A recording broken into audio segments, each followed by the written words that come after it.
Hello, this is Dave Gleason, Chief Horticulturist with Domex Super Fresh Growers. This is John Folden. Today we're in a pear orchard in the Upper Wenatchee River Valley. We want to show you in this segment of our orchards how we grow, pack, store, and ship pears so that we can present them to you with optimum quality. John, why do pears grow so well here?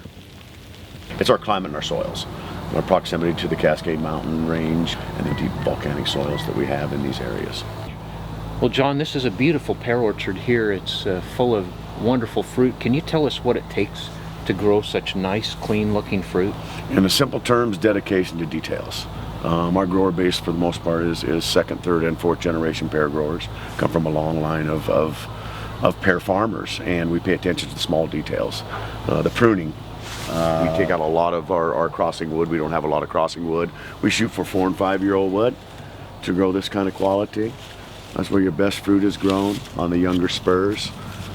Fruit like this. And then it's detailed to our IPM programs and our nutrition programs. Attention to small details. That makes a difference between great pears and good pears. How do you determine the optimum timing to pick the perfect pear? Well, Dave, we have several different quality control tests we do. The first one is a pressure test. Second test we do is what we call a soluble solids test. That is a test for us to determine what percentage of sugar we have in those pears. We like to shoot for 12%. John, the picking process has its own share of details, but once that fruit gets into the bin, what's the process for you? How does that fruit get handled and stored and then ultimately presented to the consumer? The first place it goes in is to what we call our QC receiving. In other words, they come in and they check the things that I've done out here in the field to make sure that fruit is where it's supposed to be. Once it goes into our quality control department from the orchard, they will determine the length of storage it will go into. And they take all of the quality control parameters that we have set up, with the pressures and the starches and the solubles, all those things. And then history does come into it. Because as I said, a lot of these pears have been coming into this warehouse now for 75 plus years, the same pear, these same pears. All right, so then after it comes out of storage and it goes on the line, what are the process involved there? We actually individually wrap the pears in treated paper to help protect that piece of fruit.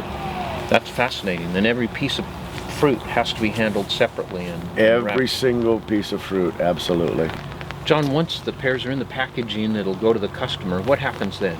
Well, at that point in time, then we'll get an order from our sales department, and our guys in our shipping department will go to the cold rooms and pull that particular fruit, size, grade, etc.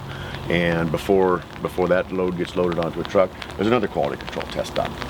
Every load before it leaves the warehouse has got those same tests that we do, that I start doing out here in the field, so we know that fruit, when it gets to that customer, is going to be what they expect. That is probably the 6th or 7th time that particular fruit has been checked to make sure all of those parameters are where they need to be. John, thanks again. That's fascinating information. If you'd like more, check out our website, superfreshgrowers.com. Like us on Facebook, follow us on Twitter.